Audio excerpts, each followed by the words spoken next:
the emphasis on purification of the soul, the emphasis on brotherhood and sisterhood, on solidarity, on working for common good. All of these are Islamic values that we have to nurture and promote.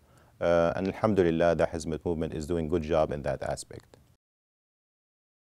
The Muslim community, meet with Muslim leaders and other leaders.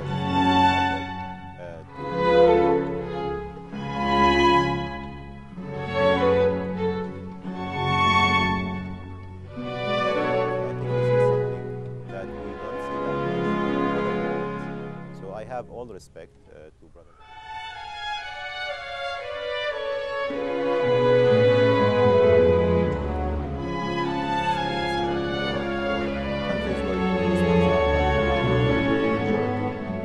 We have people of faith.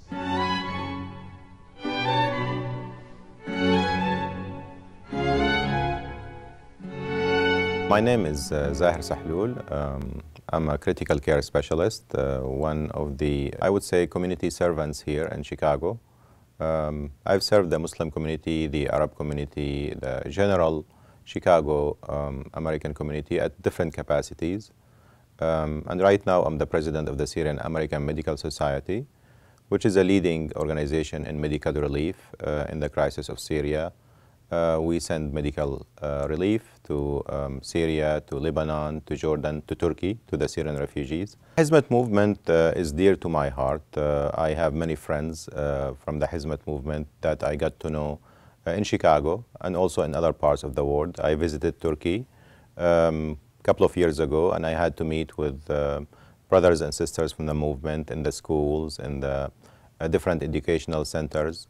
And in Chicago, we participate regularly in activities that are organized by the Niagara Foundation, which is connected to the Hizmet movement. My perception about the movement that it is very progressive Islamic movement, that it is at the forefront of many of the projects that are consistent with our faith and principles. They are pioneers in education. They are pioneers in interfaith dialogue. They are pioneers in building relationships and bridges between the Muslim community and the larger community. And they are pioneers in reflecting our principles and values and translating that into public policy. So I believe this movement is very progressive, and that is doing a great job, not only in the United States, in Chicago, but throughout the world. I did not have the chance to meet Mr. Fethullah Gulen, but I've read about him. I've seen many of his videos, and I've developed an impression about him and his teaching and his leadership style.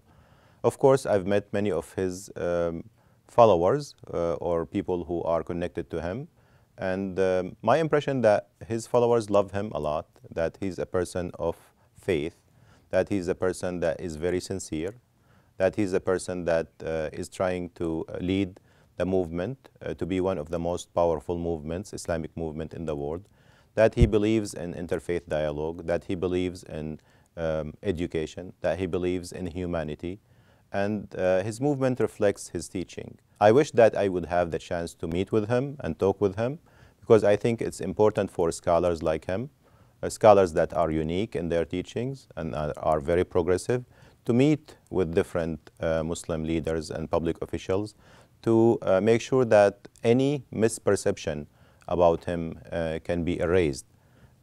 Many times I believe that certain misperceptions that are told or rumored about Mr. Fethullah Gulen can be erased if he talks to the Muslim community, if he meets with Muslim leaders and other leaders, of course, in public to make sure that he convey what he believes in. I think Hizmet movement represent the core values of Islam. In my interaction with members of the movement in Chicago, in Turkey, I believe that these brothers and sisters are very sincere. Of course, they abide by the rituals of Islam, the 5 pillars, but also it is reflected in the way that they interact with people. It is reflected in the love that they have for people, and it's conveyed. I've yet seen a brother from Hizmet movement that is not liked by the community around him. Whenever these brothers and sisters, we meet with them, we feel the love and the connection that they reflect. And I think this is something that we don't see that much in other movements. So I have all respect to brothers and sisters in the Hizmet movement because they reflect our core principles, Islamic principles. The emphasis on purification of the soul, the emphasis on brotherhood and sisterhood, on solidarity, on working for common good. All of these are Islamic values that we have to nurture and promote. And alhamdulillah, the Hizmet movement is doing a good job in that aspect. Hizmet movement is doing or leading some projects that are not emphasized by the other social and political Muslim movement. First of all, in Islam we have relatively two groups. One group that emphasizes on abiding by the words and the rituals. And then you have the other group that abides by the principles of the Quran and the Sunnah, and not necessarily stick to the rules and the rituals. Now I think what we need to have is the balance. And in my belief that the Hizmet movement is a balanced movement, that you have individuals and you have a movement in general that abide by the rules and the rituals of the Islam. At the same time, they emphasize on the core principles, that is to promote good to all communities, to build bridges with other communities, to emphasize on knowledge. And I think these are all good values. And I think this is the main difference between, for example, a Hizmet movement and let's say Salafi movement or Sufi movement. Hizmet movement to me is in the middle, and this is really the true reflection of moderation in Islam. Allah subhanahu wa ta'ala says in the Holy Quran, إِنَّا جَعَلْنَاكُمْ أُمَّةً وَسَطًا. You are in the middle. Prophet Muhammad, peace be upon him, said always, يَسِّرُوا وَلَا تُعَسِّرُوا بَشِّرُوا وَلَا تُنَفِّرُوا. Make it easy for people. Be in the middle. Be moderate. And I think this moderation in the movement reflects these traditions and these values. The movement of Mr. Fethullah Gulen is pioneering in two things in my view. The first one is education and emphasis on knowledge. And as we all know, knowledge in Islam is one of the core values that our Prophet and the Quran emphasized on. From the first word in the Quran that was revealed to Prophet Muhammad, Iqra means read. So reading and building knowledge is very important to the Muslim community. And the movement emphasizing on building schools, not only in Turkey, not only in the United States, but throughout the world. And promoting education. And we're not talking about Islamic education, we're talking about education in science, in math, and making sure that this education is the best education that can be given to any student.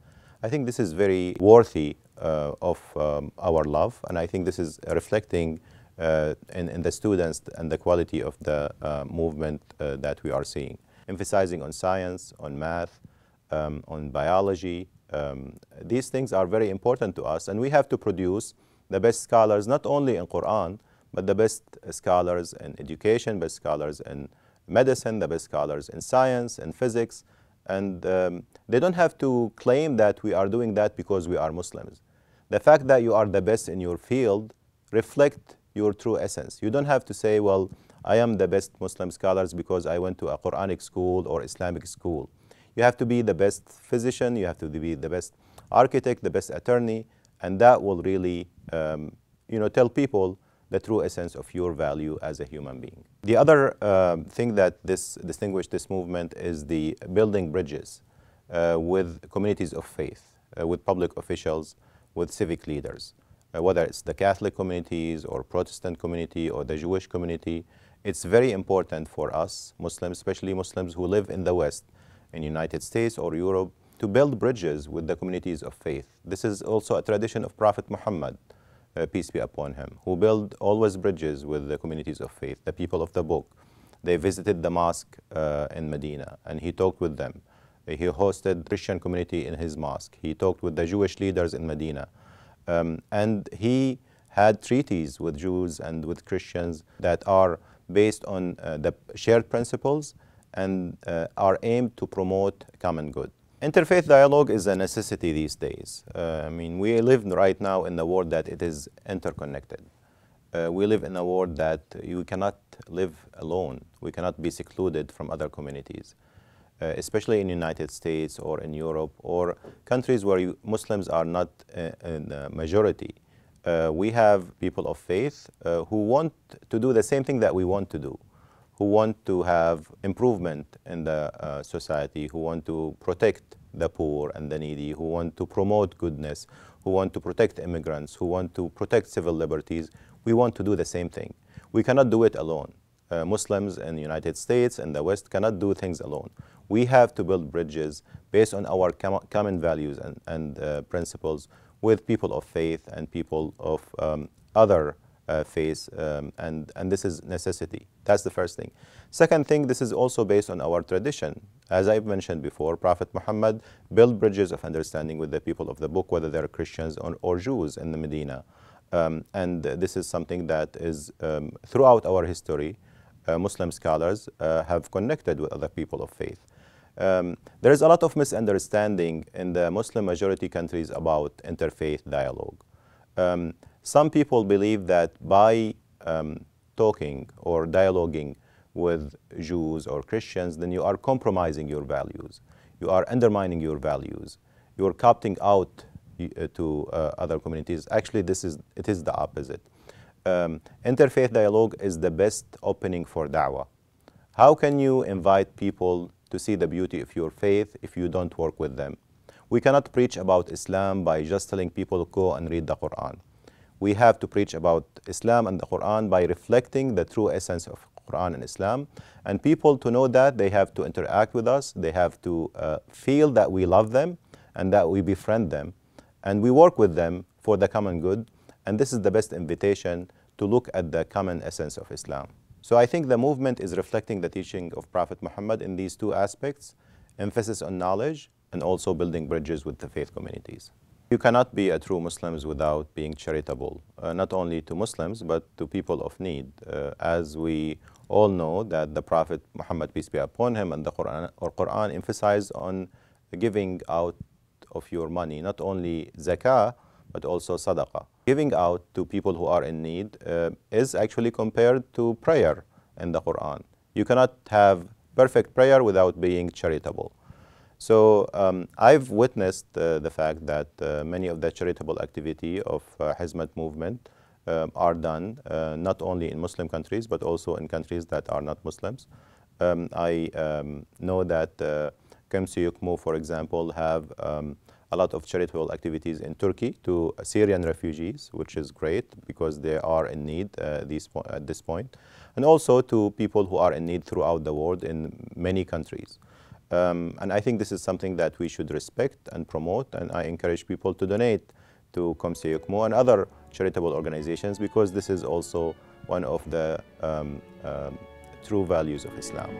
I doubt Sheikh Fethullah Gulen, he will leave anything behind him, just knowledge and charity and a generation of followers, just to follow his footsteps, the same as he followed the footsteps of Sheikh Badi'u Zaman, Saeed al-Nawrasi. It's spiritual and practical at the same time. It's not just reading and studying Islam to get spiritually uplifted, but it's also, I see, it's a serious effort to educate and to be a practical service.